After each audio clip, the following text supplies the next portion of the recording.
বেশ কিছুদিন ধরে নিউজ ফিডে শুধু বটল পেইন্টিং, জার পেইন্টিং এগুলোর ভিডিও সামনে আসছে। আমি ভাবছিলাম একটা বটল আর্ট করব।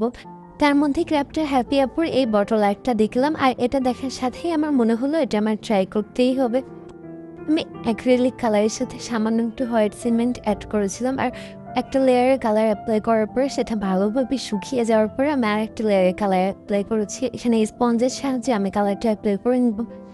আর এই লেয়ারে কালার অ্যাপ্লাই করাটা আমার কাছে সব থেকে বেশি স্যাটিসফাইং মনে হচ্ছিল। আমি এখানে ফেভিকলের এই স্ক্রুটা দিয়ে পাটের দড়িটা ভালোভাবে বসিয়ে নিচ্ছি। আমি চেষ্টা করছিলাম হ্যাপি আপুর প্রত্যেকটা স্টেপ ভালোভাবে ফলো করে তার মতো করে এই কাজটা করার। ফেভিকল হার্টগুলোর সাথে সামান্য একটু পানি মিশিয়ে আমি পাটের দড়িটার উপর ভালোভাবে অ্যাপ্লাই করে নেব।